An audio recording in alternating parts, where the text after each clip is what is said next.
श्रीगुरुभ्यो नमः। अस्मद्गुरुभ्यो नमः। अस्मत्परमगुरुभ्यो नमः। अस्मत्सर्वगुरुभ्यो नमः। लक्ष्मीनाथसमारम्भां नाथयामुनमध्यमाम् अस्मदाचार्यपर्यन्तां वन्दे गुरुपरम्पराम्।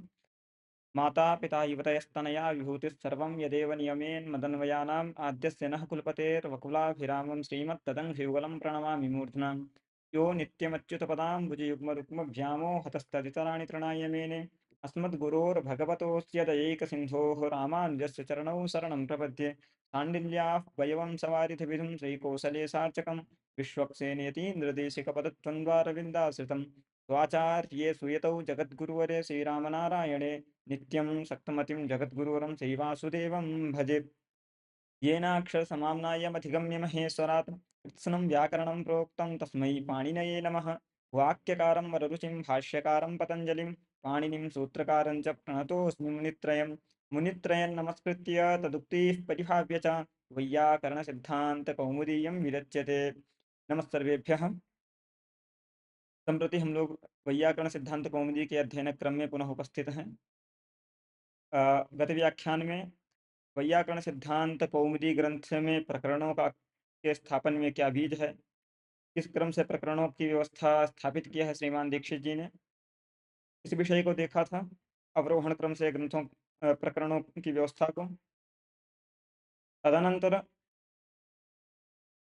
हम लोगों ने दीक्षित जी के विषय में सामान्य परिचय भी देखा था। उनके पिताजी का नाम, उनका समय क्या तथा उनके कुछ प्रमुख ग्रंथों के नामों को भी देखा था।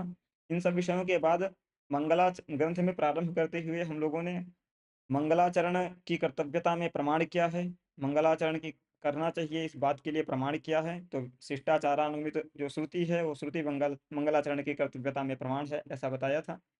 शिष्टाचार आदि का लक्षण, शिष्टों का लक्षण क्या है, इन सब विषयों को देखते हुए उसके बाद मंगलाचरण का प्रयोजन क्या है, क्यों मंगलाचरण करना चाहिए, इसके लिए भी नव्य और प्राचीनों का जो मतभेद है, तार्किकों का, विघ्न ध्वंस ही मंगलाचरण का प्रयोजन है ऐसा नव्य मानते हैं, और ग्रंथ समाप्ति मंगलाचरण का प्रयोजन है ऐसा प्राचीन मानते हैं। तो नव्य प्राचीन दोनों के मतों में मंगलाचरण का क्या प्रयोजन है इस विषय को जाना था। उसके बाद ग्रंथ में प्रारंभ करते हुए मुनित्रयम नमस्कृत्य तदुक्तिः परिभाव्य च, इसका सामान्य अर्थ देखते हुए मुनित्रय पदार्थ को कुछ हम लोगों ने देखा था। आज उसी विषय को आगे बढ़ाते हुए मुनित्रय पदार्थ को संक्षेप रूप में बताते हुए आगे के पदों पर चलेंगे।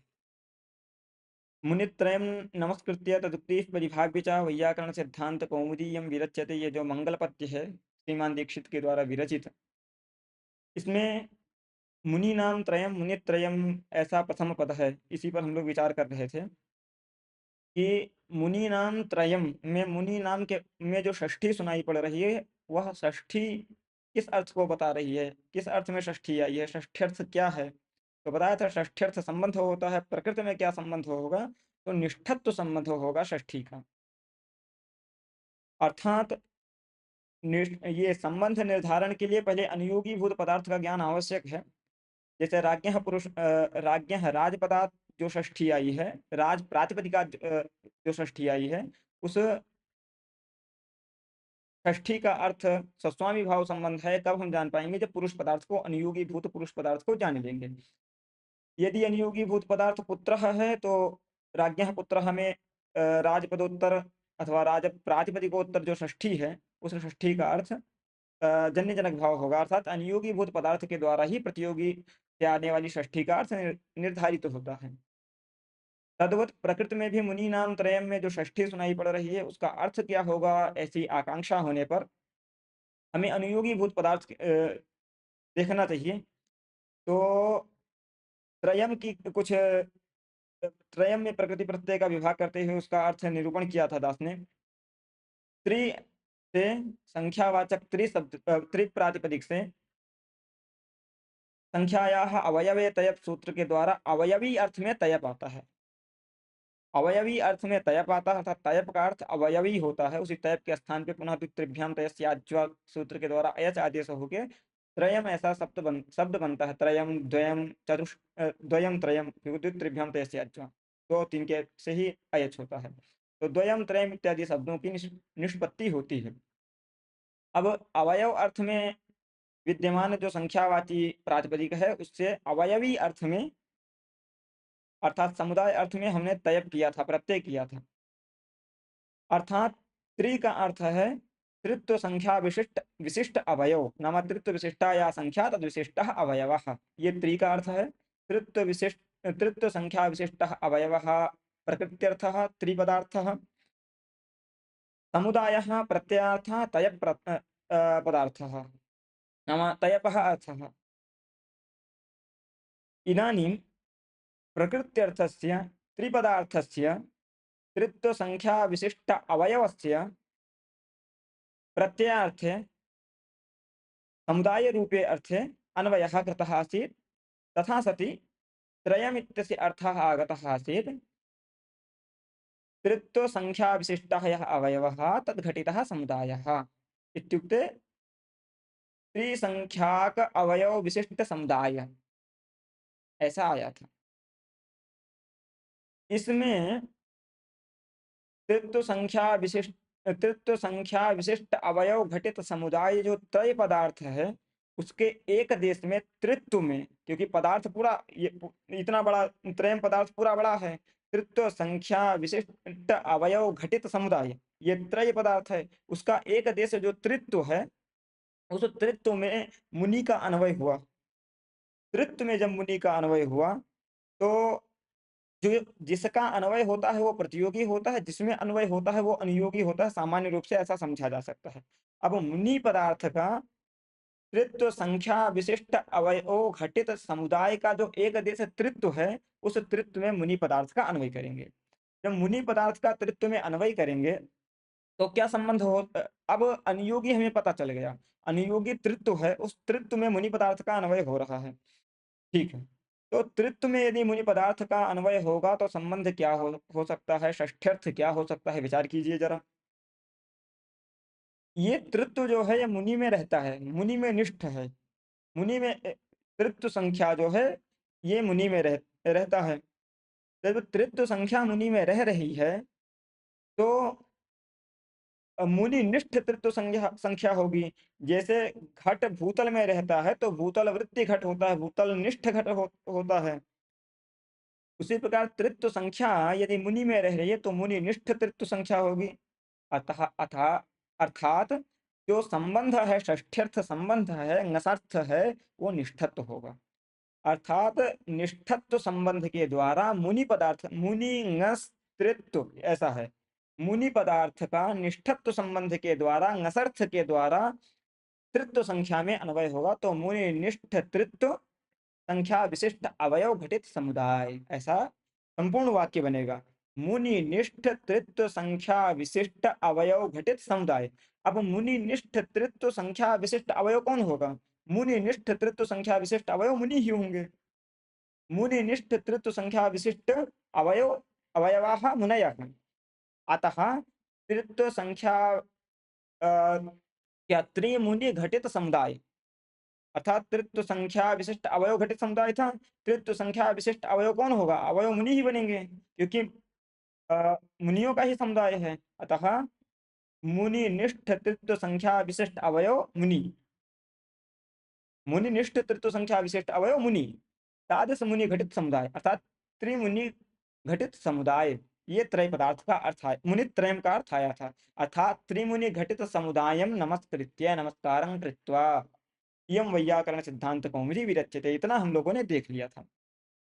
अब यहाँ एक आपत्ति है। क्या आपत्ति है? पदार्थः पदार्थेन अन्वेति न तु पदार्थैक देशे, ऐसा करके एक सिद्धांत वाक्य है, न्याय है। पदार्थ पदार्थ में अन्वित होता है, पदार्थ के एक देश में अन्वित नहीं होता है। अर्थात पदार्थ का पदार्थ के साथ अन्वय होता है, पदार्थैक देश में अन्वय नहीं होता है, ऐसा न्याय है। इससे पूर्व में थोड़ा और विचार करें। इस न्याय को देखने से पहले एक और सिद्धांत है, सविशेषणानां वृत्तिर्न, ऐसा करके, सविशेषणानां वृत्तिर्न। अर्थात जैसे 5 वृत्तियां हैं, कृत तद्धित समास एक शेष सनाद्यंता धातवः पंचवृत्तयः। कृत तद्धित समास एक शेष और सनाद्यंत जो है ये 5 वृत्तियां हैं, इनको वृत्ति इनके नाम से जाना जाता है, शास्त्र में व्यवहार किया जाता है। अब सविशेषणकों की वृत्ति नहीं होती है, अर्थात जिनका कोई दूसरा विशेषण है, उनकी वृत्ति नहीं होती है। जैसे राज्ञः पुरुषः में समास होके राजपुरुषः बन जाएगा, यहाँ कोई आपत्ति नहीं है। परंतु यदि राज्ञः का कोई विशेषण हो जाए, रिद्धस्य राज्ञः पुरुषः, ऐसा रिद्धस्य राज्ञः पुरुषः, ऐसा यदि कोई मतलब जो राज्ञः पुरुषः राजपुरुषः में विशेषण क्या है? राज पदार्थ। उस राज पदार्थ का यदि कोई दूसरा विशेषण बन जाए, रिद्ध मतलब समृद्ध, रिद्धस्य राज्ञः पुरुषः, यहाँ पे जब राज्ञः पुरुषः है तो समास हो जा रहा है, लेकिन राज पदार्थ का यदि कोई दूसरा विशेषण है, रिद्धस्य अर्थात समृद्धस्य राज्ञः पुरुषः, जब कोई दूसरा विशेषण हो जाएगा तो वृत्ति नहीं होगी। वृत्ति मतलब समास नहीं होगा। वृत्ति 5 को कहते हैं कृतद्धित समासैक शेष सनाद्यन्ता धातवः पंचवृत्तयः, ऐसा करके। तो राज्ञः पुरुषः राजपुरुषः में समास होता है, परंतु राज पदार्थ का यदि कोई दूसरा विशेषण है तो समास नहीं होगा। रिद्धस्य राज्ञः पुरुषः में रिद्धस्य राजपुरुषः ऐसा समास हम नहीं कर सकते। रिद्धस्य राजपुरुषः ये वाक्य साधु मतलब ऐसा यदि हम समस्त वाक्य बोलते हैं, ऐसे प्रयोग करते हैं तो प्रयोग साधु नहीं है, क्योंकि सविशेषणानाम वृत्तिर्न, अर्थात जो सविशेषण को होते हैं, जिनका कोई विशेषण होता है, तो जिनका पहले ही कोई दूसरा विशेषण है, वो पुनः विशेषणतया कहीं अन्वित नहीं मतलब अन्वित होते हैं तो समास नहीं होता है, वृत्ति नहीं होती है। यदि समास वृत्ति सविशेषणकों की नहीं होती है, विशेषण सहितों की समास वृत्ति नहीं होती है, उसी प्रकार तद्धित भी वृत्ति ही है। फिर तद्धित समास एक शेष सनाद्यंत, ये 5 वृत्तियां हैं जिसमें तद्धित भी एक वृत्ति है। तय प्रत्यय तद्धित है। यहाँ तृत्व संख्या से अर्थात अवयव अर्थ में विद्यमान तृत्व संख्यावाचक त्रिपदार्थ प्रातिपदिक से तय प्रत्यय करना है। अर्थात तृत्व विशिष्ट तृत्व संख्या विशिष्ट जो अवयव है, उस अवयव ये त्रिपदार्थ है। ये यदि कहीं इसका कोई और विशेषण नहीं होगा तो त्रिपदार्थ से तय पाएगा। जैसे राज्ञः पुरुषः में राज्ञः का यदि कोई और विशेषण नहीं है तो राज्ञः का पुरुष के साथ समास होकर राजपुरुषः ऐसा बनेगा। लेकिन यदि राज्ञः पुरुषः में राज्ञः का कोई दूसरा विशेषण है, रिद्धस्य, ऐसा यदि राज्ञः का विशेषण है तो राज्ञः पुरुषः का समास नहीं होगा, वृत्ति नहीं होगी। पुरुष पदार्थ के साथ वृत्ति नहीं, पुरुष के साथ वृत्ति नहीं हो सकती है। सविशेषणानाम वृत्तिर्न, ऐसा सिद्धांत है। उसी प्रकार तृत्व संख्या विशिष्ट जो अवयव है, उस अवयव का यदि कोई दूसरा विशेषण नहीं है तो तदवाचक से त्रिपदार्थ प्रातिपदिक से तय पाएगा। अर्थात तय रूप वृत्ति तद्धित रूप वृत्ति कब होगी? जब तृत्व का कहीं अन्यत्र अन्वय नहीं है। तृत्व में कोई दूसरा विशेषण तया यदि नहीं जुड़ रहा है, कोई दूसरा विशेषण नहीं है तृत्व में, तो ही त्रिपदा प्रातिपदिक से तय पाएगा। जैसे राज्ञः का यदि कोई दूसरा विशेषण नहीं है तो ही राज्ञः का पुरुष के साथ समास वृत्ति होगी। उसी प्रकार तृत्व का यदि तृत्व का कोई दूसरा विशेषण नहीं है, तृत्व में कोई दूसरा अन्वय प्राप्त नहीं कर रहा है विशेषणतया, तो ही त्रि से तयप रूप वृत्ति होगी, तद्धित रूप वृत्ति होगी। तब विशेषणानाम वृत्ति ही ना, ऐसा निषेध करते हैं, सिद्धांत वाक्य है। अब चर्चा, अब यहाँ विचार कीजिए, तृत्व संख्या विशिष्ट अवयव घटित समुदाय त्रय पदार्थ हमने बोला था, जिसमें त्रि का क्या अर्थ है? तृत्व संख्या विशिष्ट अवयव। इस तृत्व संख्या विशिष्ट अवयव जो त्रि पदार्थ है, उसके तृत्व में, तृत्व संख्या में मुनि पदार्थ का अन्वय है। जैसे रिद्धस्य का राज्ञः में अन्वय था तो राज्ञः का पुरुष के समास पुरुष के साथ समास वृत्ति नहीं हुई, उसी प्रकार मुनि पद का तृत्व के साथ अन्वय है, संबंध है, तो तृत्व के साथ संबंध होने पर त्रि से तयप कैसे आ गया, तद्धित कैसे हो गया, तद्धित वृत्ति कैसे हुई, ये शंका है। प्रायः शंका स्पष्ट हो गया होगी कि जैसे रिद्धस्य यह पदार्थ यदि राज्ञः का विशेषण है तो रिद्धस्य राज्ञः के बाद पुरुषः, ये लौकिक वाक्य ही हमें बोलना पड़ेगा, व्यस्त वाक्य का ही प्रयोग करना पड़ेगा। रिद्धस्य राजपुरुषः ऐसा वाक्य हम नहीं प्रयोग कर सकते, समृद्ध राजा का पुरुष इस अर्थ में। उसी प्रकार यदि मुनि पदार्थ का तृत्व में अन्वय है, अर्थात तृत्व का कोई दूसरा विशेषण है, तृत्व सविशेषण है यदि, तो उसको उस त्रिपद से त्रिप्रातिपदिक से तयप रूप तद्धित नहीं हो सकता, जैसे राज्ञः का पुरुष के साथ तद्धित समास नहीं हुआ, उसी प्रकार आपने मुनि पदार्थ का त्रित्व में निष्ठत्व संबंध से अन्वय किया है और तद्धित भी किया है। कथम अयम कथम प्रसंगः भवद्भिः आनीतः नाम एवं न्यायविरोधः अस्ति। मुनिपदार्थस्य त्रित्वे अन्वयः क्रियते यदि निष्ठत्वसम्बन्धेन तर्हि सविशेषणानां वृत्तिर्न इति निषेध इति वाक्यात् त्रि इति प्रातिपदिकात् तयवृत्तिरेव न स्यात्, तद्धितः उपपत्तिरेव न स्यात्। कथं तद्धितः उपपत्तिः वक्तव्या इति चेत् अत्र उच्यते सविशेषणकों की वृत्ति नहीं होती है, ऐसा तो है सविशेषणानां वृत्तिर्न, परंतु संबंध शब्द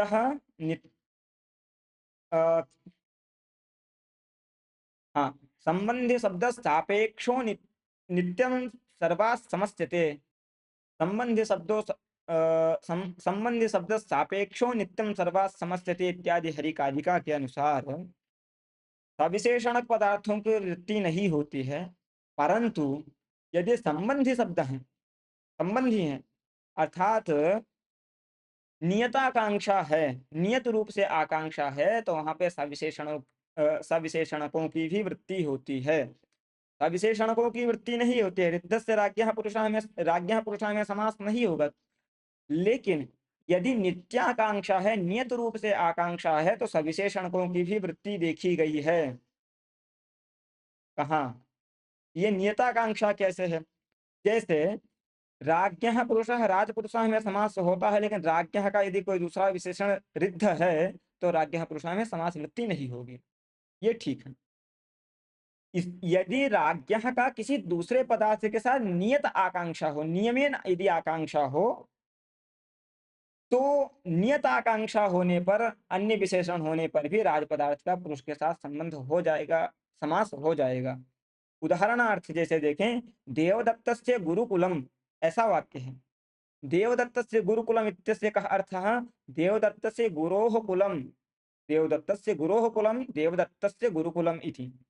इदानीं द्रष्टव्यं किं, गुरोः कुलं गुरुकुलम् इत्यत्र समासः भवतु नाम, परन्तु देवदत्तस्य गुरोः कुलम् इत्यत्र देवदत्त इत्यर्थे, नाम देवदत्तस्य गुरोः कुलम् इत्यर्थे देवदत्तस्य गुरुकुलम् इति प्रयोगः कथम् इति विचारणीयं किञ्चित्। इत्युक्ते सविशेषणानां वृत्तिर्न इति यद्युच्यते, तर्हि गुरोः कुलम, गुरु का कुल, गुरोः कुलम, ऐसा गुरुकुलम समास होगा, परंतु देवदत्त से गुरोः कुलम जब बोलेंगे तो गुरु पदार्थ का देवदत्त विशेषण है। देवदत्त के गुरु का कुल, देवदत्त से गुरुकुलम का अर्थ हुआ देवदत्त के गुरु का कुल। अब देवदत्त के गुरु का कुल, इस अर्थ में देवदत्त से गुरुकुलम ऐसा वाक्य कैसे प्रयोग होता है? प्रयोग होता है ऐसे, ऐसे बहुत से वाक्य प्रयोग होते हैं, देवदत्त के गुरु का कुल। अब जैसे समृद्ध राजा का पुरुष, इस अर्थ में समृद्ध से राजपुरुष, ये वाक्य नहीं साधु है, क्योंकि राज पदार्थ सविशेषणक है, राज पदार्थ में रिद्ध का अन्वय है विशेषणतया, अतः सविशेषणानां वृत्तिर्न इति वचनात् राज पुरुष पदार्थ का पुरुष पदार्थ के साथ अन्वय समास नहीं होगा। उसी प्रकार गुरु पदार्थ का भी देवदत्त के साथ अन्वय है, देवदत्त गुरु का विशेषण है। गुरु भी यहाँ जैसे रिद्धस्य राज्ञः पुरुषः में राज पदार्थ जो है अपना वो सा विशेषणक है, उसका विशेषण रिद्ध पदार्थ है, तद्वत गुरु पदार्थ भी सविशेषणक है, गुरु का विशेषण देवदत्त है। देवदत्त के गुरु का कुल, तो गुरु का कुल गुरु पदार्थ का विशेषण क्या है? देवदत्त, विशेष कुल है, लेकिन विशेषण क्या है गुरु पदार्थ का? तो कहे देवदत्त विशेषण है। यदि रिद्ध के विशेषण होने पर सविशेषणक हो गया राज पदार्थ और उसका पुरुष के साथ समास नहीं हो सकता, तो फिर गुरु पदार्थ भी देवदत्त का विशेष है, अर्थात देवदत्त पदार्थ गुरु का विशेषण है, तो गुरु भी सविशेषणक हो गया। सविशेषणानां वृत्तिर्न, ऐसे वचन से देवदत्त से गुरुकुलम में भी समास का निषेध होना चाहिए। देवदत्त से गुरुकुलम ऐसा वाक्य असाधु होना चाहिए, लेकिन तो ऐसा तो प्रयोग होता है, देवदत्त से गुरुकुलम प्रयोग होता है। कैसे? सविशेषणानां वृत्तिर्न, इसको यदि हम सार्वत्रिक माने तो ऋद्धस्य राज्ञः पुरुषः इति वत् देवदत्तस्य गुरोः कुलम् इत्येव स्यात्, देवदत्तस्य गुरुकुलम् इति न स्यात्। देवदत्तस्य गुरोः कुलम, ये व्यस्ति ही प्रयोग करना पड़ता, समस्त देवदत्तस्य गुरुकुलम ऐसा गुरुकुलम गुरुकुलम में समस्त प्रयोग नहीं कर सकते। जैसे राज्ञः पुरुषः में हम समस्त प्रयोग नहीं कर सकते, तद्वत्। तो कहे इन्हीं सब समस्याओं के निराकरणार्थ श्रीमान भर्तृहरि जी वाक्यपदीयम में संबंधी शब्द सापेक्षो नित्यम सर्वा समस्यते इत्यादि कारिकाओं के माध्यम से दो समाधान दिया, जिसमें प्रथम समाधान क्या है कि यदि संबंधी शब्द हैं, अर्थात नियत आकांक्षा है शब्द की, नियताकांक्षा यदि विद्यमान है तो सविशेषणों पदार्थों की सविशेषणों की भी वृत्ति होती है। जैसे गुरु का कुल गुरुकुल, अब गुरु जो है ये अपने शिष्य के प्रति नियत आकांक्षित है। गुरु मतलब जो है ये बिना शिष्य के नहीं संभव है। अर्थात गुरुत्व मतलब क्या, यद किंचन निष्ठ शिष्यत्व निरूपित गुरुत्व होगा। गुरुत्व स्वयं, गुरुत्व की सत्ता, गुरु की जो सत्ता है ये शिष्याधीन है। शिष्याधीन अर्थात यद किंचन निष्ठ शिष्यत्व निरूपित ही गुरुत्व होगा, केवल किसी में गुरुत्व नहीं हो सकता। यदि गुरुनिष्ठ गुरुत्व निरूपित शिष्यत्व कहीं पे नहीं होगा तो गुरु में गुरुत्व भी नहीं होगा। अर्थात गुरु जो है ये अपने शिष्य के प्रति नियत आकांक्षित है। शिष्य क्या है, यहाँ देवदत्त को शिष्यत्व ले लिया है। शिष्य से गुरु कुलम ऐसा भी आप प्रयोग कर सकते हैं। देवदत्त से गुरु कुलम में गुरु पदार्थ जो है अपने शिष्य देवदत्त के प्रति नियत आकांक्षा रखता है, नियताकांक्षा है उसकी। अतः गुरु पदार्थ की शिष्य के साथ नियताकांक्षा होने के कारण ये सविशेषणक गुरु का भी समास हो जाएगा कुल के साथ। तो रिद्धस राज्ञः पुरुषा में भी हो जाए तो कहे नहीं नहीं, राजा का समृद्धि के साथ नियत आकांक्षा नहीं है। राजा समृद्धि ही होगा ऐसा कोई आप नियम नहीं है। कदाचित राजा में के पास धनादि का अभाव भी हो सकता है। बहुत से ऐसे राजा हैं, हुए हैं, जिनके पास धनादि का अभाव देखा गया है। अतः राजा जो होगा वो नित्य नियम रूप से नियमेन समृद्धि ही होगा। इसमें कोई क्या कहते हैं, विनिगमक नहीं है, कोई नियामक नहीं है कि राजा है तो वो समृद्ध ही होगा। ऐसा कोई विनिगमक नहीं है, नियामक नहीं है। अतः रिद्धस्य राज्ञः पुरुषा में राज पदार्थ रिद्ध के प्रति नियत आकांक्षा नहीं रखता है, नियत आकांक्षा नहीं है राज की रिद्ध के साथ। अतः वहां नियताकांक्षा न होने के कारण सविशेषणानाम वृत्ति न, ये नियम प्रवृत्त होगा और सविशेषण का राज पदार्थ का पुरुष के साथ समास नहीं होगा, राजपद का पुरुष के साथ समास नहीं होगा। ठीक है। गुरु जो है ये अपने शिष्य के प्रति नियत आकांक्षा रखता है, नियताकांक्षा है। नियताकांक्षा होने के कारण सविशेषणानाम वृत्तिर्न, ये वाक्य नियम नहीं प्रवृत्त होगा। तो सविशेषण का पदार्थ, सविशेषणकों की भी वृत्ति होती है यदि नियताकांक्षा है तो, इतना ही तात्पर्य है। अर्थात सारांश रूप में यदि अब जानना हो, कहना हो तो नियताकांक्षा होने पर सविशेषणकों की भी वृत्ति होती है, नियताकांक्षा ना होने पर सविशेषणकों की वृत्ति नहीं होती है। ये एक वाक्य में बोल सकते हैं। ठीक है। यहाँ हमें प्रकृति में क्या आपत्ति थी कि त्रि जो है यह सविशेषणक है, मुनि पदार्थ जो विशेषणतया अन्वित है, अतः सविशेषणकों की वृत्ति नहीं होती है। सविशेषणानाम वृत्ति न, इस वचन के से तयप की उत्पत्ति नहीं हो सकती, तयप नहीं आ सकता, तद्धित प्रत्यय जो है वो नहीं हो सकता, ऐसी शंका की थी। परंतु यहाँ तृत्व जो है ये नियताकांक्ष है। तृत्व की आकांक्षा नियत है मुनि के प्रति। क्यों? क्योंकि तृत्व जो है संख्या है, संख्या अपने संख्येय के प्रति नियमेन आकांक्षा रखता है।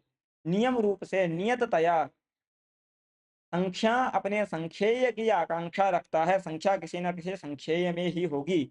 अतः संख्या तृत्व संख्या की अपने संख्येय के प्रति नियमेन आकांक्षा होने पर प्रकृति में संख्येय क्या होगा, तो मुनि उपस्थितत्वात् मुनि पदार्थ होगा। अतः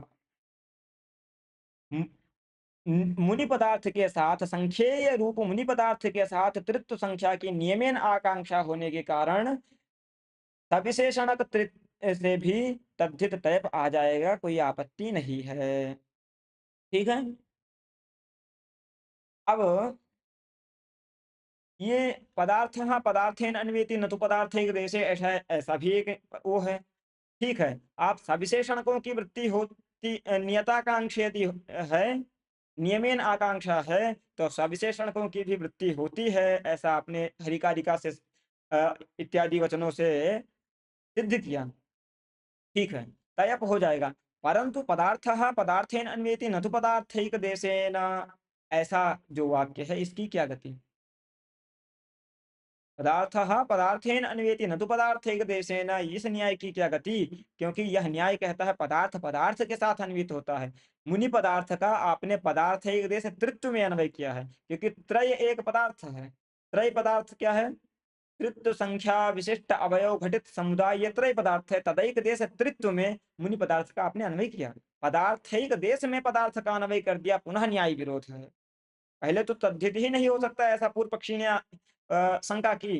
परंतु चलिए हम संबंधित शब्द सापेक्षो नित्यम सर्वास समस्यते इत्यादि हरिकारिका के प्रमाण से हम मान लेंगे कि चलो यहाँ तयप हो जाएगा, तद्धित हो जाएगा, क्योंकि नियताकांक्षा है संख्यावाचक त्रि की, संख्येय पदार्थ मुनि के साथ, संख्येय मुनि के साथ नियमेन आकांक्षा है, अतः हो जाएगी।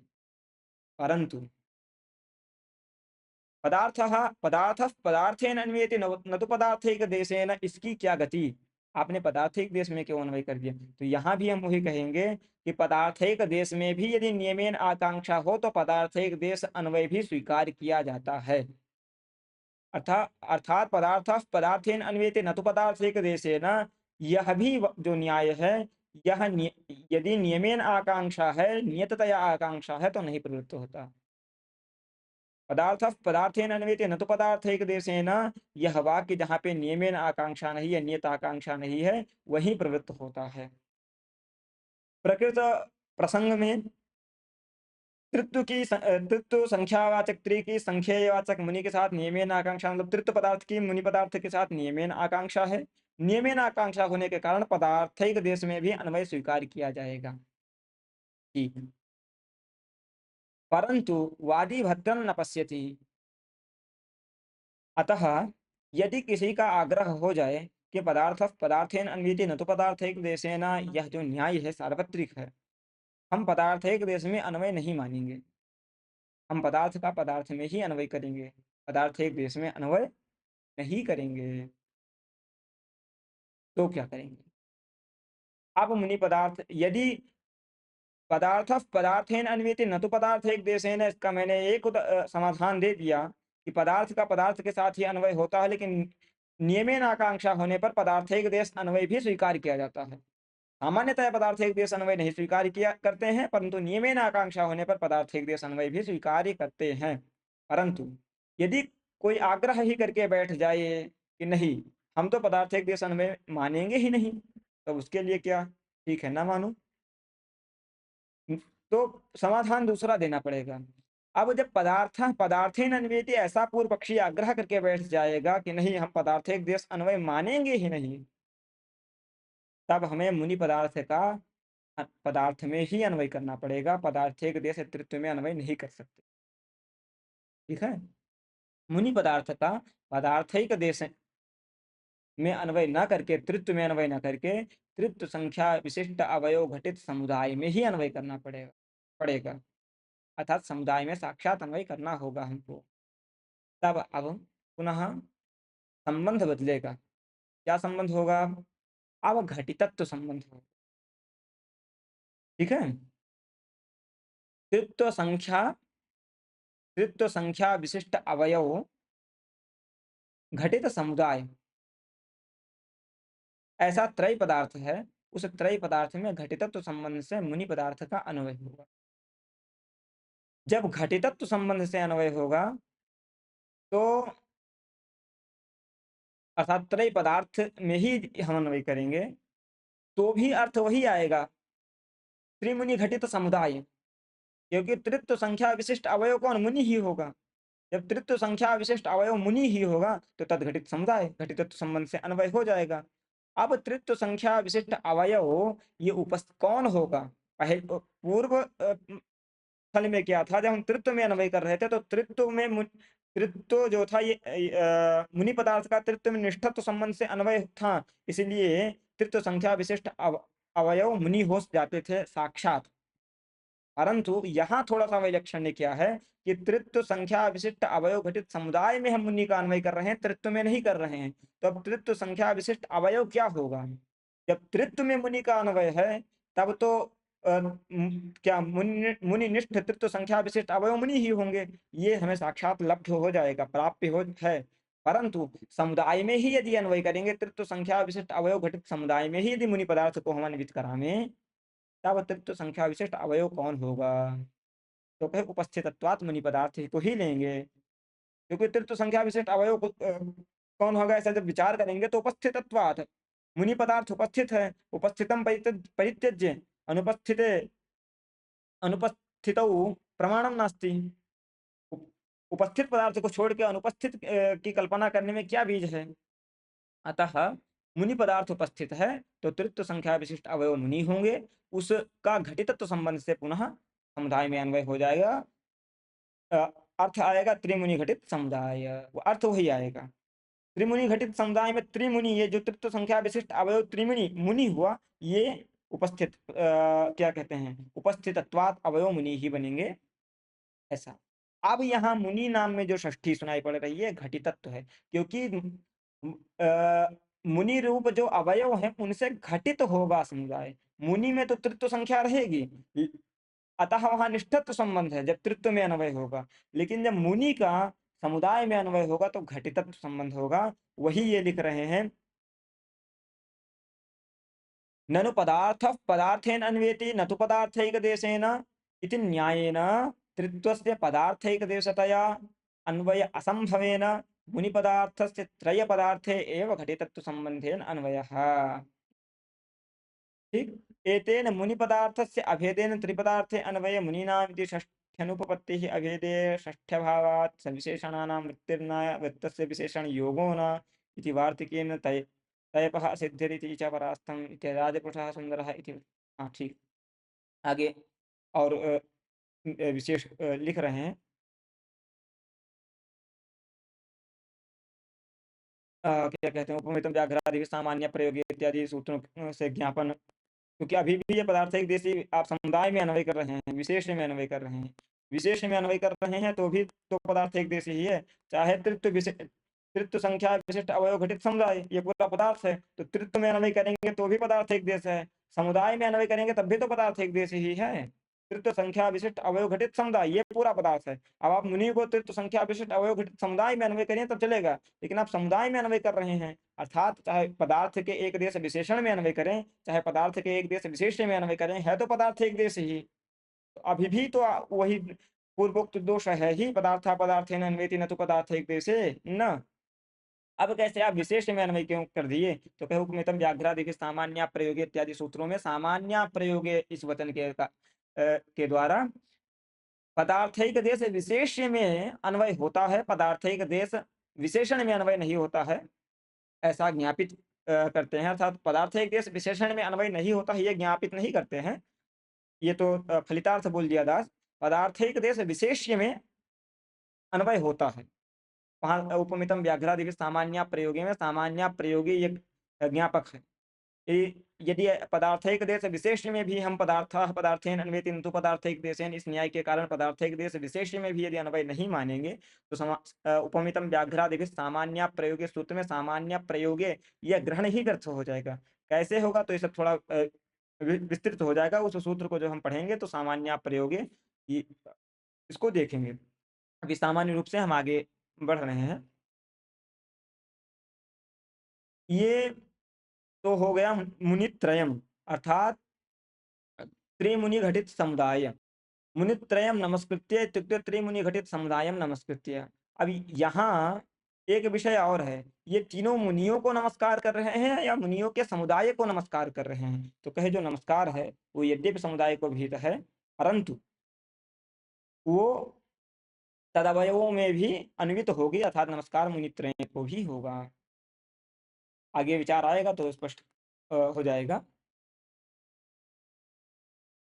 यहाँ एक प्रसंग इन्होंने लिख दिया है, प्रायः अन्य व्याख्यानों में नहीं मिलता है।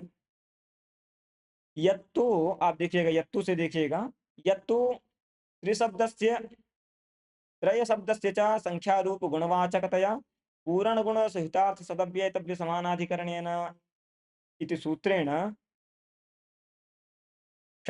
षष्ठी समास निषेध स्यात् इति तन्ना। कुछ लोग यहाँ पे क्या पूर्व पक्ष करते हैं, यत्तु, यत्तु से केचित केचन इत्यादि पदों से यदि व्यवहार किया जाए तो पूर्व पक्ष ही होता है, उसका आगे चल के खंडन ही होगा। यत्तु, कुछ लोग ऐसा कहते हैं। क्या कुछ लोग क्या कहते हैं, त्रिशब्दस्य त्रय शब्दस्य च संख्या रूप गुणवाचकतया। देखिए, रूप रस गंध स्पर्श संख्या, संख्या गुण है, गुण है ना। हाँ, संख्या गुण है, तो यदि संख्या गुण है तो पूर्ण गुण सुहितार्थ तव्य तव्य समानाधिकरणेन इत्यादि सूत्रों के माध्यम से, इस सूत्र के माध्यम से षष्ठी का गुणवाचक शब्दों के द्वारा समास नहीं होता। नव षष्ठ्यंत का, षष्ठी न समस्यते, षष्ठी का षष्ठ्यंत का समास नहीं होता। मुनि नाम त्रयम में त्रय जो है यह गुणवाचक है। गुणवाचक यदि त्रय है तो गुणवाचक त्रय के साथ मुनि का समास ही कैसे हो गया। मुनि नाम त्रय में जो आपने षष्ठी, अभी तक तो हम तयप में और अन्वय में जो जो बात थी उसको देख लिए। अब मुनि नाम त्रयम में समास क्यों हो गया, कैसे हो गया, इस पे चर्चा कर रहे हैं। मुनि नाम त्रयम मुनित्रयम, यहाँ हमें षष्ठी समास करना पड़ेगा। षष्ठी समास करने के लिए पूर्ण गुण सुहितार्थ ये सूत्र बैठा है निषेध करने वाला। गुणवाचक शब्दों के द्वारा षष्ठ्यंत का समास नहीं होता। यहाँ कैसे समास कर दिया आपने भाई, मुनि नाम त्रय में षष्ठी समास नहीं हो सकता। तो कहेंगे भैया प्राचीन क्या,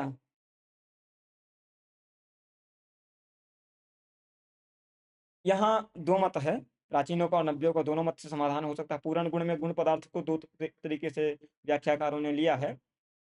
प्राचीनों के मत में गुण मात्रे संयोग गुणिनी वर्तते तस्यैव गुणपदेन ग्रहणम, अर्थात गुण मात्रे संयोग गुणिनी वर्तते, गुणी अर्थात गुण मात्र में रहते हुए जो गुणी में होता है, गुण ऐसा गुणवाचक शब्द लेना है जो गुण का बोध कराते कराते गुणी का बोध करा दे, ऐसे गुणवाचक शब्द का को लेना है।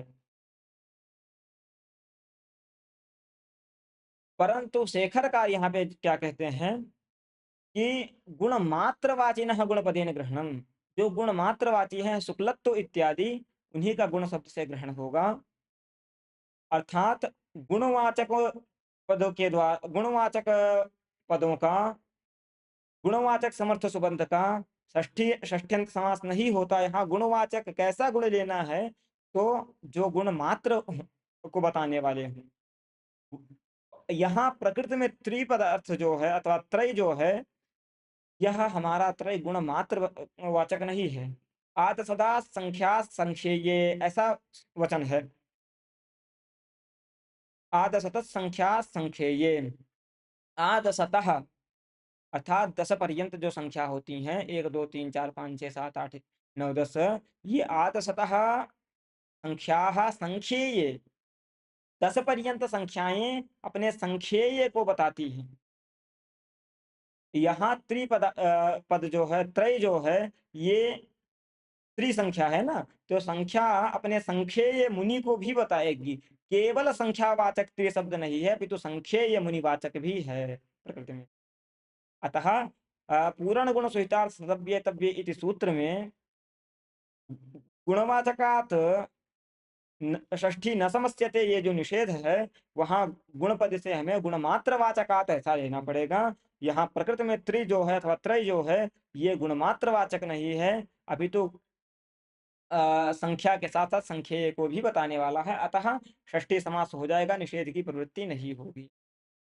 ये है आगे। और मुनित्रय कौन है, तो पाणिनि कात्यायन पतंजलि, उनकी कुछ शब्दों की व्युत्पत्तियां इन्होंने की हैं, कुछ छोड़ते हैं हम। मुनित्रय को नमस्कार करके, तीन मुनियों को नमस्कार करके आप लोग क्रमशः यदि पढ़ना चाहें तो इसका पीडीएफ उपलब्ध करा देगा दास। और यद्यपि इसका पीडीएफ बहुत स्पष्ट रूप से नहीं उपलब्ध कराया जा सकता है, मतलब यही एक इसका पीडीएफ उपलब्ध है, यह ग्रंथ प्रकाशित नहीं हो रहा है दुर्भाग्य से अब। व्याख्यान तो बढ़िया है, लेकिन प्रकाशन इस समय इसका बंद है संभवतः। अतः मुद्रण इसका जैसा प्राचीन काल में मुद्रण हुआ था, उसी प्रकार किसी सज्जन ने पीडीएफ बना के आर्काइव पे अपलोड कर दिया है। वही एक साधन है इस ग्रंथ को। मतलब इसको यदि हम जेरोक्स भी कराएं, फोटोकॉपी भी कराएं, तो इसी प्रकार से आएगा, कोई दूसरा उपाय नहीं है। अतः जैसा है वैसा ही इसको पढ़ा जाएगा जा सकता है, इसके पीडीएफ को स्वच्छ नहीं किया जा सकता। इसी प्रकार बहुत से ऐसे ग्रंथ हैं और कौमुदी की बहुत सी ऐसी व्याख्याएं हैं कि एक एक पंक्तियों को बहुत बारीकी से देख के पढ़ना पड़ता है कि वहाँ आकार और रकार में भेद ही नहीं, मतलब बहुत सारे षट, यहाँ तो फिर भी बहुत कुछ दिख जा रहा है। बहुत सी व्याख्याएं ऐसी हैं जो इतना भी नहीं दिखेगा। अतः इसी सज्जन ने कहा था कि पीडीएफ को थोड़ा स्पष्ट कर लीजिए, तो पढ़ने में सुविधा होगी। उनके ज्ञानार्थ बता दें कि यह पीडीएफ, एक यही पीडीएफ आर्काइव पर उपलब्ध है, दूसरा कोई पीडीएफ और दूसरा कोई संसाधन नहीं है।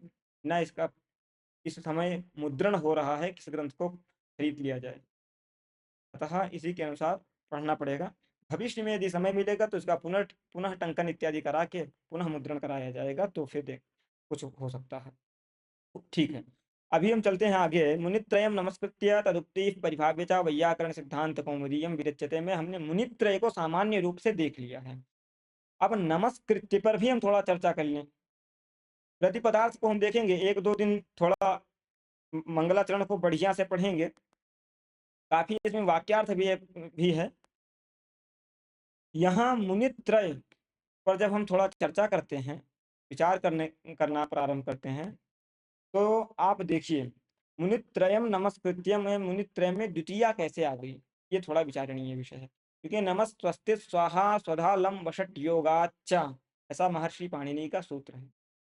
अर्थात नमः इत्यादि शब्दों के योग में नमस् नमः इत्यादि नमः प्रभृति शब्दों के योग में चतुर्थी होती है, चतुर्थी वाच्य। नमः स्वस्ति स्वाहा स्वधालम वषट योगाच्च, हरये नमः, कृष्णये नमः इत्यादि, गुरवे नमः इत्यादिवत नमः इत्यादि पदों के योग होने पर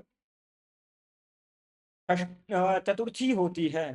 तो यहाँ मुनि त्रयम नमस्कृत्य कैसे कर दिए? नमस्, ये नमः का योग है। नमः का योग होने के कारण मुनित्रयम न हो गया, मुनित्रयाय होना चाहिए, चतुर्थी होना चाहिए। कैसे? यहाँ पे द्वितीय दीक्षित जी ने किया, यह ऐसा पूर्व पक्ष है। यहाँ कुछ लोग ऐसा मतलब बोलते हैं, प्रायः माध्यमों का ऐसा मत है, माधवाचार्य का ही एवं एत्तु माधवादयः, माधवाचार्य का ही ऐसा मत है कि नमः शब्द दो प्रकार का है। कौन कौन सा दो प्रकार का? तो इस क्या कहते हैं, प्रकट को हम बाद में पढ़ेंगे, पहले यत्तु को देख लेते हैं एक बार। यत्तु माधवादयः नमः शब्दः द्विविधः, द्विधा स्वरादि, स्वरादि ही उर्यादिश्च। माधवाचार्य का क्या कहना है कि नमः शब्द दो प्रकार के होते हैं। कौन कौन? एक स्वरादि गण में पठित, एक उर्यादि गण में पठित। ठीक है, दो प्रकार के नमः शब्द होते हैं, तो उससे क्या क्या कहना चाह रहे हैं आप? नमः के योग में चतुर्थी होती है। अब नमः शब्द दो प्रकार का हो चाहे 200 प्रकार का हो, दो जगह पढ़ा जाए चाहे जितनी जगह पढ़ा जाए, आप कहना क्या चाह रहे हैं? तो उन्होंने कहा कि नमः स्वस्ति स्वाहा सुधालम वषट योगाच्चा, इस सूत्र में स्वस्ति स्वाहा स्वधा इत्यादि के साथ नमः शब्द पढ़ा है। हाँ, ये तो ठीक है। नमः स्वस्ति स्वाहा स्वधा लम वषट योगाच्चा सूत्र में स्वस्ति इत्यादि पदों के द्वारा साथ में नमः पद पढ़ा गया है। ठीक, तेन किम, तो कहे तेन स्वस्ति इत्यादि शब्द जो हैं ये स्वरादिगण के हैं। हाँ, स्वस्ति स्वाहा इत्यादि शब्द स्वरादिगण में पठित हैं, अतः नमः शब्द भी स्वरादिगण का ही लिया जाएगा। मतलब उर्यादिगण में पठित नमः शब्द के योग में चतुर्थी नहीं होगी, स्वरादिगण में पठित नमः शब्द के योग में ही चतुर्थी होगी, ऐसा। नमः स्वस्ति स्वाहा सदा लंबषट योगाच्च, इस सूत्र में स्वस्ति स्वाहा इत्यादि के साहचर्य से नमः शब्द भी स्वरादि गण में पठित ही लिया जाएगा, ऊर्यादि गण में पठित नहीं लिया जाएगा। अर्थात ऊर्यादि गण पठित नमः शब्द के योग में चतुर्थी नहीं होगी, स्वरादि गण में पठित नमः शब्द के योग में चतुर्थी होगी। ठीक, इतना तक मान गए। इससे क्या सिद्ध हुआ? तो कहे मुनित्रयम नमस्कृत्य में नमः शब्द ऊर्यादि गण का है। ऊर्यादि गण में पठित नमः शब्द के योग में चतुर्थी नहीं होती है, केवल स्वरादि गण में पठित नमः शब्द के योग में ही चतुर्थी होती है। प्रकृति में मुनित्रयम नमस्कृत्य में नमः शब्द ऊर्यादि गण का है, अतः ऊर्यादि गण में पठित नमः शब्द के योग में चतुर्थी की प्राप्ति ही नहीं है, शंका करने की का अवसर ही नहीं है। कैसे आप लोग शंका कर रहे हैं? माधवाचार्य अपने मत अनुसार समाधान देते हैं कि यहाँ पे चतुर्थी की नमः शब्द के योग में चतुर्थी प्राप्त ही नहीं है, क्योंकि नमः शब्द दो प्रकार का है। दो प्रकार का नमः शब्द है, एक उर्यादिगण, एक स्वरादिगण। स्वरादिगण पठित नमः शब्द के योग में चतुर्थी होती है, उर्यादिगण में पठित नमः शब्द के योग में चतुर्थी नहीं होती है। चतुर्थी नहीं होती है तो प्रकृति में चतुर्थी नहीं होगी। हाँ, तर्क तो ठीक दिया, विचारणीय विषय है, परंतु कुछ नहीं है। ऐसा नहीं माना जा सकता कि उर्यादिगण में पठित नमः शब्द के योग में चतुर्थी नहीं होती है और स्वरादिगण में पठित नमः शब्द के योग में चतुर्थी है, ऐसा नहीं मान सकते। ऐसा मानेंगे तो बहुत दोष है, पुनः दोष आएगा। क्या कह रहे हैं? तत्र नमस्स्वस्ति इति सूत्रे स्वस्त्यादि साहचर्यात् स्वरादिगण पठितस्य एव ग्रहणेन गतिसंज्ञक नमः शब्द योग, गतिसंज्ञक नमः शब्द योगे न चतुर्थी। अर्थात स्वरादिगण में पठित नमः शब्द के योग में ही चतुर्थी होती है। गति संज्ञा उर्यादि गण में पठित जो नमः शब्द है उसकी गति संज्ञा होती है। गति संज्ञा को उर्यादि गण में पठित नमः शब्द के योग में चतुर्थी नहीं होती है। गति गति संज्ञा का नमः शब्द योगे न चतुर्थी इति यत्तु माधवादयः आहुः तन्ना। वो नहीं कह सकते, ऐसा नहीं कह सकते। क्यों? एक वाक्य है, भट्टी वाक्य,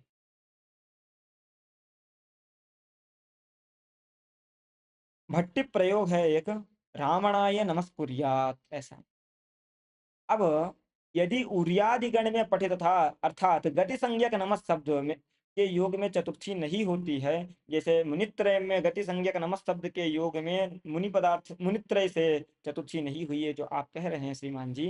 रावणाय नमस्कुर्यात् ये भट्टी प्रयोग कैसे सिद्ध होगा? क्योंकि नमस्कुर्यात् में नमः शब्द गति संज्ञक है, गति संज्ञक है नमः शब्द, अतः गति संज्ञक नमः शब्द के योग में चतुर्थी नहीं होती, केवल स्वरादिगण में पठित नमः शब्द के योग में ही चतुर्थी होती है। प्रकृति में स्वरादिगण पठित नमः शब्द नहीं है, उर्यादिगण पठित नमः शब्द है, गति संज्ञक नमः शब्द है, तथापि रावणाई में चतुर्थी भट्टी प्रयोग है। तो आप उर्यादि गण में पठित नमः शब्द के योग में चतुर्थी नहीं होती है, यदि ऐसा कहेंगे तो रावणाय नमस्कुर्यात् ऐसा भट्टी प्रयोग असिद्ध हो जाएगा, असाधु हो जाएगा। तो इसके लिए हमें यत्किंचित कोई भी नमः शब्द हो उसके योग में चतुर्थी मानना पड़ेगा। कोई भी चतुर्थी मानेंगे तो हाँ, गति संज्ञक नमः शब्द है उर्यादि गण में पठित, अतः तद योग में भी नमः स्वस्ति स्वाहा के साथ चतुर्थी हो जाएगी। हाँ, न च अत्र स्वरादिगणस्य एव नमः शब्द इति चतुर्थी सुलभा स्वरादेः गतित्वाभावेन सत्त्वानापत्तेः। हम्म। अब यहाँ पे पुनः एक शंका कर रहा है पूर्व पक्षी। न चात्र स्वरादिगणस्य एव नमः शब्दः इति चतुर्थी सुलभा खलु। नाम रावणाय नमस्कुर्यात् में जो नमः शब्द सुनाई पड़ रहा है उसको आप स्वरादिगण का मान लीजिए ना। स्वरादिगण का मान लेंगे तो चतुर्थी हो जाएगी। अतः चतुर्थी उत्पादनाय स्वरादिगण का हम मान लेंगे, चतुर्थी हो जाएगी। अतः रावणाय नमस्कुर्यात् ये प्रयोग बन जाएगा। रावणाय नमस्कुर्यात् ऐसा प्रयोग बन जाएगा तो हम ऐसा व्याख्यान कर सकते हैं कि स्वरादिगण में पठित नमः शब्द के योग में चतुर्थी होती है, उर्यादिगण में पठित गति संज्ञक नमः शब्द के योग में चतुर्थी नहीं होती है। कोई दोष नहीं है। यहाँ रावणाय नमस्कुर्यात् में स्वरादिगण का नमः शब्द है और मुनित्रय नमस्कृत्य में उर्यादिगण का नमः शब्द है, तो उर्यादिगण के नमः शब्द के होने पर चतुर्थी नहीं हुई, स्वरादिगण के नमः शब्द होने पर यहाँ चतुर्थी रावणाय नमस्कुर्यात् में हो गई, उभय पक्ष सिद्ध हो जाएगा। ऐसी क्या प्रतिज्ञा है आपने कर ली है कि नमस्कुर्यात् में नमः शब्द उर्यादिगण का ही है, स्वरादिगण का मान लीजिए ना। तो कहे हम मान सकते हैं इसको स्वरादिगण का, कहे नहीं मान सकते, इसको हमें उर्यादि वो क्या कहते हैं, गति संज्ञा का मानना पड़ेगा, और स्वरादिगण में गति संज्ञा नहीं होती है। क्यों गति संज्ञा मानना पड़ेगा भाई? नमस्कुर्यात् में नमस्कुर्यात् सकार सुनाई पड़ रहा है, सकार यदि गति संज्ञा है नमस् शब्द की तो ही सुनाई पड़ेगा, नहीं तो कुप्पोह कफ पहुंचा इत्यादि सूत्र के द्वारा जिह्वा मूलीय हो जाएगा, नमः कुर्यात् ऐसा हो जाएगा श्रीमान। कैसे देखते हैं, नमस् शब्द और पुरस शब्द यदि गति संज्ञक हैं तो उनके बाद कवर्ग या पवर्ग होते हैं तो सकार होता है। कवर्ग पवर्ग ये कहते हैं पारिशेषात् क ख प फ यही बचता है। यहाँ नमस् शब्द यदि स्वरादिगण का है तो गति संज्ञा नहीं है। नमस् पुरसोर गत्यो हो, गति संज्ञा का यो हो नमस् पुरसो हो सकारादेशः भवति। तेन इदानीं नमस् कुर्यात् इत्यत्र नमः कुर्यात् इत्यत्र विसर्गस्य सकारादेशः यदि कर्तव्यः तर्हि नमस् शब्दस्य गतिसंज्ञा अपेक्षिता। नमस् इति पदस्य यदि गतिसंज्ञा अपेक्षिता वर्तते तर्हि गतिसंज्ञा उत्पादनाय उर्यादिगणे पाठः अस्ति इति वक्तव्यम्। उर्यादिगणे पाठः अस्ति चेत् भवद्भिः किम् उक्तम्, उर्यादिगणे यस्य नमः शब्दस्य पाठः तद्योगे चतुर्थी न।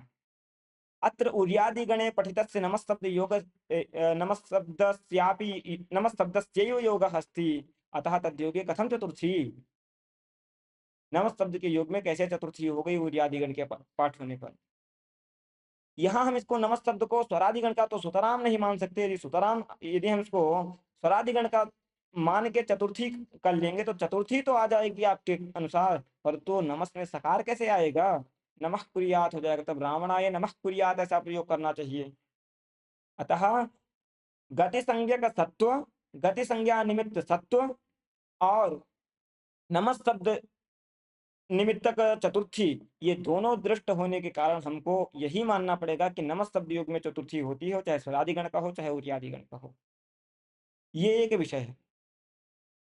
अर्थात मुनित्रयम् नमस्कृत्य में नमः पद के योग में चतुर्थी होनी चाहिए, यह जो पूर्व पक्ष आया था, सारांश में देव चलें तो मुनित्रयम् नमस्कृत्य में नमः पद के प्रयोग होने के कारण जो चतुर्थी की आपत्ति आई थी, उस आपत्ति के निवारणार्थ जो माधवाचार्य ने युक्ति दिया कि उर्यादिगण में पठित नमः शब्द के योग में गति संज्ञक नमः शब्द के योग में चतुर्थी नहीं होती है, स्वरादिगण में पठित नमः शब्द के योग में ही चतुर्थी होती है, ऐसा जो इन्होंने कहा श्रीमान जी ने, ऐसा स्वीकार करेंगे तो रावणाय नमस्कुर्यात् ऐसा प्रयोग असाधु हो जाएगा।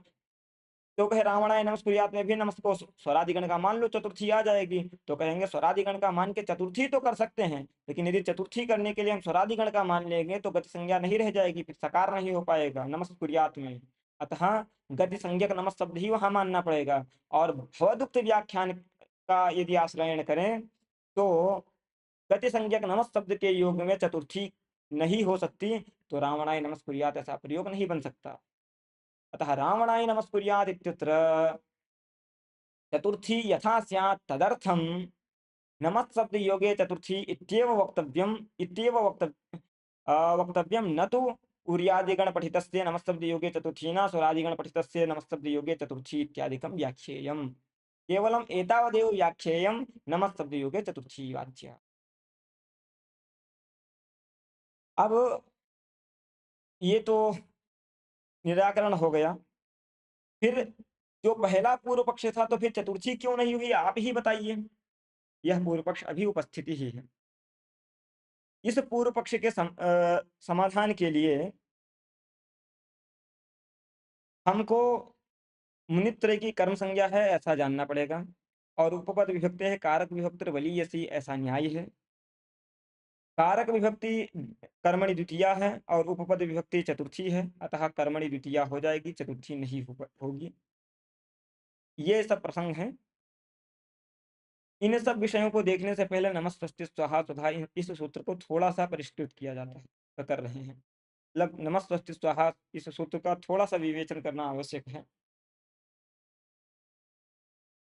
नमः इत्यादि सूत्र नमः इत्यादि पदों के योग में चतुर्थी होती है किससे?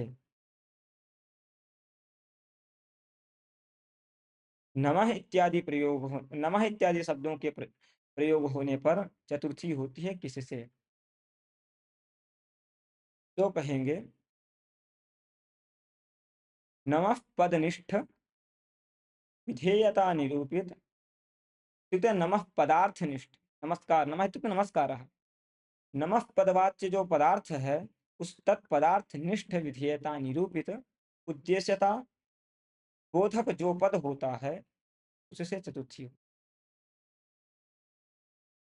फिर से कह रहा है दास, नमः पद बोधक जो पदार्थ, नमः पद बोध्य जो पदार्थ होता है, नमस्कार रूप पदार्थ, उस नमस्कार पद में रहने वाली विधेयता से निरूपित उद्देश्यता को बताने वाला था। तो उद्देश्यता का जिस पद में रहती है उद्देश्य, उसको उससे चतुर्थी होती है। परिष्कृत करके यदि बोला जाए तो नमस्कार पद नमः स्वस्ति स्वाहा इत्यादि है, तो सबको साथ में जोड़ लीजिए। नमस्वस्त्याद्यन्यतम पदार्थनिष्ठ विधेयता निरूपित उद्देश्यताश्रय बोधकात् प्रातिपदिकात् चतुर्थी वाच्य। ये उद्देश्य क्या है, विधेय क्या है, ये भी जानना आवश्यक है। तो उद्देश्य और विधेय तो स्पष्ट होगा। जैसे हरये नमः जब बोलते हैं हम, तो हरि को उद्देश्य करके नमस्कार का विधान करते हैं। हरये नमः, नमः हरि को उद्देश्य करके नमस्कार का विधान किया जाता है। हरि को उद्देश्य करके नमस्कार का विधान किया जाता है, तो नमस्कार विधेय है। जिसका विधान किया जाता है वो विधेय होता है, और जिसको उद्देश्य करके विधान किया जाता है वो उद्देश्य होता है। हरि को उद्देश्य करके नमस्कार का विधान किया जाता है, अतः नमस्कार विधेय है और हरि उद्देश्य है। ठीक है। नमस्कार विधेय है यदि, तो विधेय में विधेयत्व रहेगा। जैसे घट में घटत्व रहता है, पट में पटत्व रहता है, उसी प्रकार विधेय में विधेयत्व रहेगा और उद्देश्य में उद्देश्यत्व रहेगा। स्व और तल समानार्थक हैं, चाहे विधेयत्व कहिए चाहे विधेयता कहिए, चाहे उद्देश्यत्व कहिए चाहे उद्देश्यता कहिए, बात एक ही है। त्व और तल प्रत्यय समानार्थक होते हैं। ठीक है। अब नमः मतलब नमस्कार, हरये नमः, हरये नमः में विधेय क्या है, नमस्कार। नमः पद बोध्य जो नमस्कार है वो विधेय है। नमः पद के द्वारा जो नमस्कार बताया जाता है, हरि को उद्देश्य करके नमस्कार का विधान किया जाता है ना, तो नमस्कार विधेय है। उस विधेय नमस्कार में विधेयता रहेगी, विधेयत्व रहेगा। ठीक है। अर्थात नमः पद बोध्य नमस्कार निष्ठ विधेयता, नमः पद बोध्य नमस्कार है, उसमें रहने वाली, उसमें क्या रह रही है, विधेयता रह रही है, क्योंकि नमः पद बोध्य नमस्कार विधेय है। नमः पद बोध्य नमस्कार विधेय है। जब विधेय है तो विधेय में विधेयता रहेगी, विधेय में विधेयता रहेगी, उस विधेयता से निरूपित जो उद्देश्यता। एक बात जान लीजिए, संबंध जो होते हैं ये परस्पर संबंधों की आकांक्षा होती है। जैसे दशरथ जनक है, किसका, राम का। राम जन्य है, किसका, दशरथ का। अर्थात दशरथ में जनकता है, राम में जन्यता है। दशरथ में जनकता है, राम में जन्यता है। अब पूछा जाए दशरथ में किन निरूपित जनकता है, क्या यत्किंचन निरूपित जनकता है क्या? तो कहे नहीं नहीं, राम का के जनक है दशरथ, पूरी सृष्टि के जनक दशरथ नहीं है। तो दशरथ में जनकता है, उस जनकता को किसी न किसी से निरूपित करना पड़ेगा। अर्थात उस जनकता का निरूपण करने वाला, जनकता को बताने वाला कुछ ना कुछ होना चाहिए। निरूपयति असौ निरूपकः, दशरथ निष्ठ जनकता को बताने वाला, निरूपित करने वाला था निरूपक। निरूपक निरूपित करता है, निरूपक के द्वारा निरूपित किया जाता है। तो दशरथ निष्ठ जनकता का निरूपक कुछ ना कुछ होना चाहिए। तो दशरथ निष्ठ जनकता को का निरूपक कौन हो सकता है? रामनिष्ठ जन्यता। रामनिष्ठ जो जन्यता, राम में जो जन्यता रह रही, राम जन्य है, दशरथ जनक है, राम में जो जन्यता रह रही है उस जन्यता के द्वारा निरूपित है दशरथ की जनकता। अर्थात राम की जन्यता निरूपिका है और दशरथ की जनकता निरूपिता है। इत्युक्ते रामनिष्ठ जन्यता निरूपित दशरथ निष्ठ जनकता। इसी को यदि पलट के बोलना चाहें तो दशरथ निष्ठ जनकता निरूपित रामनिष्ठ जन्यता, दोनों प्रकार से बोला जा सकता है। जन्यता च जनकता निरूपिता, जनकता च जन्यता निरूपिता। इसी प्रकार आधाराधेय भाव संबंध में भी होता है, आधारता च आधेयता निरूपिता, आधेयता च आधारता निरूपिता। जैसे घट पृथ्वी पर है तो घट आधेय है और पृथ्वी आधार है। घट में आधेय रह रहा है और पृथ्वी में आधारता है, तो घट निष्ठ आधेयता निरूपित पृथ्वी भूतल निष्ठ आधारता अधिकरणता, अथवा भूतल निष्ठ अधिकरणता निरूपित घटनिष्ठ आधेयता। इन सब संबंध इत्यादि को जोड़ के और संयोग संबंध अवच्छिन्न घटत्वाच्छिन्न घटनिष्ठ आधेयता निरूपित इत्यादि शाब्द बोध करते हैं। वहां भी दास नहीं जा रहा है, बस केवल यहाँ विधेय और उद्देश्य को समझाना ज्ञापित करना थोड़ा लक्ष्य है। उसके बाद आज का व्याख्यान स्थगित करेंगे। नमस्कार विधेय है, नमस्कार का विधान किया जाता है और क्या कहते हैं, हरये नमः में नमस्कार का विधान किया जाता है, अतः नमस्कार विधेय है और हरि पदार्थ जो है वो उद्देश्य है। हरि को उद्देश्य करके ना नमस्कार किया जा रहा है, तो हरि उद्देश्य है और नमस्कार विधेय है। नमस्कार में विधेयता होगी, हरि में उद्देश्यता होगी। उद्देश्यत्व विधेयत्व, उद्देश्यत्व हरि में होगा, विधेयत्व नमस्कार में होगा। तो नमस्कार निष्ठ विधेयता निरूपित उद्देश्यता कहाँ है? हरि पदार्थ में है। जिस प्रकार दशरथ निष्ठ जनकता निरूपित जन्यता राम में है, अथवा राम निष्ठ जन्यता निरूपित जनकता दशरथ में है, उसी प्रकार हरये नमः इस यहाँ यदि हम विचार करें तो नमस्कार निष्ठ विधेयता निरूपित उद्देश्यता हरि में है, अथवा हरि निष्ठ उद्देश्यता निरूपिता विधेयता नमस्कार में। ठीक, ये नमस्कार निष्ठ विधेयता निरूपित उद्देश्यता कहाँ है? हरि पदार्थ में है। अर्थात उस उद्देश्यता का आश्रय कौन हुआ? हरि पदार्थ हुआ। इत्युक्ते नमस्कार निष्ठ विधेयता निरूपित उद्देश्यता का आश्रय क्या? हरि पदार्थ। नमस्कार निष्ठ विधेयता निरूपित उद्देश्यता आश्रय हुआ हरि पदार्थ, अतः हरि पदार्थ को बताने वाले हरि इस प्रातिपदिक से चतुर्थी आ जाएगी, हरये नमः, यह प्रयोग बन जाएगा। युक्ते नमः पद के द्वारा बताया जाने वाला जो नमस्कार है, उस नमस्कार में रहने वाली विधेयता से निरूपित उद्देश्यता का आश्रय जो हरि पदार्थ है, उस पदार्थ को बताने के लिए जो हरि पद प्रयोग हरि प्रातिपदिक है, उस हरि प्रातिपदिक से चतुर्थी हो जाएगी, हरये नमः वाक्य बन जाएगा। मतलब नमस्कार पदबोध्य न क्षम्यताम, नमः पदबोध्य नमस्कार निष्ठ उद्देश्यता निरूपित क्षमा कीजिएगा पुनः, नमः पदबोध्य नमस्कार निष्ठ विधेयता निरूपित उद्देश्यता आश्रय हरि पदार्थ, उस हरि पदार्थ को बताने वाला हरि प्रातिपदिक, उस हरि प्रातिपदिक से चतुर्थी आएगी।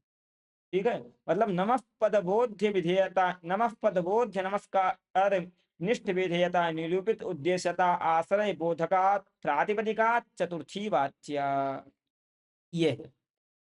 इसी प्रकार नमस्वस्ति स्वाहा में भी जोड़ लेंगे, इसलिए अन्यतम लगा दिया। नमस्वस्त्याद्यन्यतम निष्ठ विधेयता निरूपित उद्देश्यता आश्रय बोधका प्रातिपदिका चतुर्थी।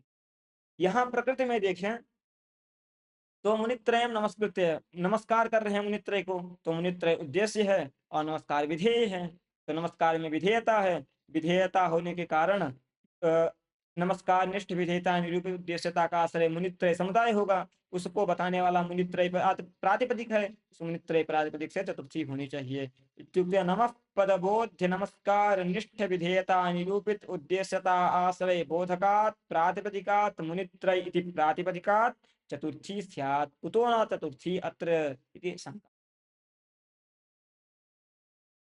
ठीक है, ये विषय थोड़ा सा चिंतन कीजिएगा।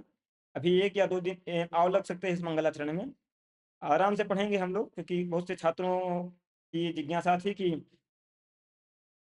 बाल मनोरमा, तत्वबोधिनी इत्यादि व्याख्यानों को पढ़ते हुए हम क्या कहते हैं, सिद्धांत कौमुदी को पढ़ें।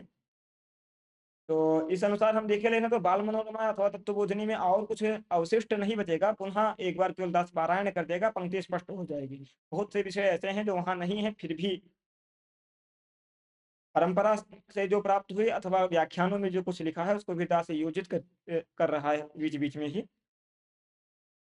कारण के साथ साथ परिष्कार भी धीरे धीरे हो, कहने की और बोलने की पद्धति जो है वो भी धीरे धीरे विकसित हो, परिष्कार की पद्धति भी होनी चाहिए। और केवल प्रक्रिया मात्र बोधनाय ही यह ग्रंथ नहीं है, परिष्कारों को भी बताता है, परिष्कार भी इससे जाना जा सकता है। अतः सामान्य रूप से तो पंक्ति पंक्तिर्थ स्पष्ट ही हो जाता है, अगर कोई थोड़ा बहुत भी हिंदी अनुवाद जानता है तो भी। मुनित्रयं नमस्कृत्य तदुक्ति परिभाविता वैयाकरण सिद्धांत कौमुदीयं विरच्यते। ये तो सभी जानते हैं, नमः पद के योग में चतुर्थी होती है, लेकिन नमः पद के योग में चतुर्थी होती है, इसी को जब आप इस प्रकार बोलेंगे, नमः पदबोध्य नमस्कार निष्ठ विधेयता निरूपित उद्देश्यता आश्रयात प्रातिपदिकात चतुर्थी, इस प्रकार से बोलेंगे तो बोलने का एक क्रम है, एक शैली है, शास्त्र की एक शैली होती है। अतः उसके अनुसार दास धीरे चल रहा है, कुछ दिन थोड़ा संज्ञा परिभाषा प्रकरण तक थोड़ा धीरे चलेंगे। उसके बाद फिर जहाँ परिष्कार के अंश होंगे वहां थोड़ा समय लगेगा, पुनः ज्यादा समय नहीं लगेगा। अंत में सारांश स्वरूप में आज के व्याख्यान को यदि किया जाए तो हम मुनित्रयम् नमस्कृत्यं मुनि नाम त्रय में मुनि पदार्थ का तृतीय में अन्वय तो निष्ठत्व संबंध, मुनि पदार्थ का समुदाय में अन्वय तो घटितत्व संबंध, ये दो विषय देखें, प्राय स्पष्ट होगा। उसके बाद मुनि नाम त्रय में गुणवाचका पद के द्वारा समास कैसे के साथ समास कैसे हो गया, तो वहाँ गुण मात्रवाचक से समास का निषेध है, ऐसा नब्बियों के मत के अनुसार हमने समाधान भी बोल दिया।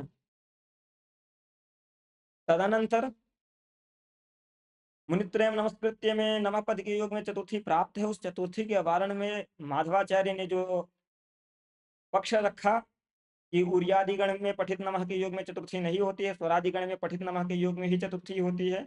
इसमें उन्होंने तर्क दिया स्वस्त्यादि साहचर्य के कारण। स्वस्त्यादि शब्द जो है नमः स्वस्ति स्वाहा इत्यादि जो शब्द पठित हैं वो सब स्वरादिगण के हैं, तो स्वरादिगण पठित नमः शब्द के योग में ही चतुर्थी। उर्यादिगण में पठित जो गति संज्ञक नमः शब्द है उसके योग में चतुर्थी नहीं होती है। नमः मुनित्रयम् नमस्कृत्य में नमः शब्द उर्यादिगण का है, गति संज्ञक है, अतः तद योगे चतुर्थी नहीं होगी। यह जो माधवाचार्य का पक्ष था इसका निराकरण भी ये यथा ग्रंथ किया। उसके बाद यदि इनके पक्ष को स्वीकार कर लेंगे तो दोष क्या आएगा, उसका तो निराकरण कर ही दिया। किंच आगे एक पक्ष छोड़ दिया है, देवेभ्यो नमः इत्यादि में चतुर्थी नहीं भी होने लगेगी, ऐसा भी एक ऐसा भी एक आक्षेप है। वहां मतलब खंडन में एक यह भी युक्ति है, परंतु उधर दास नहीं जा रहा है अभी। अतः यद किंचित नमः शब्द हो उसके योग में चतुर्थी होती है।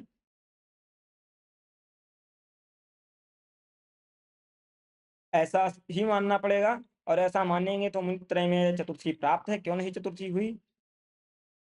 उसके पूर्व में नमः स्वस्ति स्वाहा तथा लंबषट योगाचा इस सूत्र का थोड़ा सा सामान्य अर्थ भी निरूपित किया दास ने। ये नमस्त्याद्यन्यतम पद बोध्य पदा नमस्त्याद्यन्यतम निष्ठ विधेयता निरूपित उद्देश्यता बोधकात प्रातिपदिकात उद्देश्यता आश्रय बोधकात प्रातिपदिकात चतुर्थी। ऐसा ये क्यों परिष्कार किया, क्योंकि सामान्य रूप से आप देखिए सभी लोग कहते हैं नमः पद के योग में चतुर्थी होती है, स्वस्ति पद के योग में चतुर्थी होती है, स्वाहा के योग में चतुर्थी होती है। योग मतलब होता है संबंध, योगः संबंध, संबंध में चतुर्थी होती है। नमः के योग में चतुर्थी होगी, अर्थात नमः का संबंध होगा तो चतुर्थी होगी। संबंध होगा तो कौन सा संबंध होगा बताना पड़ेगा ना, कि केवल बस केवल नमः के योग में चतुर्थी होती है, स्वस्ति के योग में चतुर्थी होती है, स्वाहा के योग में चतुर्थी होती है। योगः नाम संबंधः, कीदृशः सम्बन्धः नमः पदार्थस्य कीदृशः सम्बन्धः अस्ति चेत् चतुर्थी इति चेत् एवम् विधेयभावः वक्तव्यः। नमस्कारपदार्थनिष्ठ विधेयता निरूपित उद्देश्यताश्रयात् प्रातिपदिकात् चतुर्थी इत्यादि कहने का यही तात्पर्य है कि संबंध योग, नमः इत्यादि के योग में चतुर्थी होती है। योग मतलब संबंध। कौन सा संबंध है नमस्कार का? हरि के साथ क्या संबंध है जिसमें उसमें चतुर्थी हो गई? आप तो कह तो रहे हैं कि हरि का नमः के योग में चतुर्थी है, लेकिन नमः का और हरि का क्या योग है, क्या संबंध है? तो ये उद्देश्य विधेय भाव संबंध इत्यादि विषय दास ने चर्चा किया।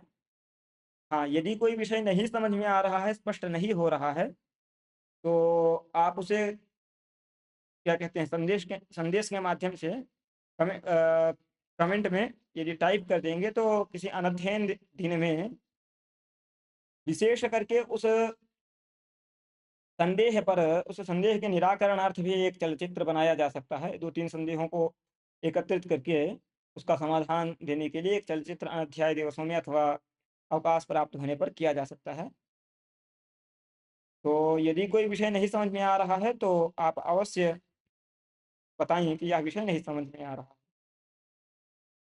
आज के पाठ को ही ये क्या कहते हैं, भगवत चरणों में समर्पित करते हैं। और नमः के योग में चतुर्थी प्राप्त तो है, अर्थात नमः का, नमस्कार पदार्थ का मुनित्रय पदार्थ के साथ संबंध है। संबंध होने के कारण चतुर्थी प्राप्त है। उस चतुर्थी के निराकरण के लिए, चतुर्थी की वारण के लिए जो प्रयास है वो आगे हम करेंगे, और प्रयास करेंगे कल इस मंगलाचरण को समाप्त कर लिया जाए। आज यही समाप्त करते हैं। तस्मै रामानुजार्याय नमः परम योगिने यस्तुतिस्मृतिसूत्राणामन्तर्ज्वरमशीसमत् येनाक्षरसमाम्नायमधिगम्य महेश्वरात् कृत्स्नं व्याकरणं प्रोक्तं तस्मै पाणिनये नमः। वाक्यकारं वररुचिं भाष्यकारं पतञ्जलिं पाणिनिं सूत्रकारं च प्रणतोऽस्मि मुनित्रयम्। मुनित्रयं नमस्कृत्य तदुक्तिः परिभाव्य च वैयाकरणसिद्धान्तकौमुदीयं विरच्यते। अस्मदाचार्यसमारम्भां यतिशेखरमध्यमां लक्ष्मीवल्लभपर्यन्तां वन्दे गुरुपरम्पराम्। अस्मद्गुरुभ्यो नमः, अस्मत्परमगुरुभ्यो नमः, अस्मत्सर्वगुरुभ्यो नमः। श्रीमन्नारायणचरणार्पणमस्तु। नमः सर्वेभ्यः।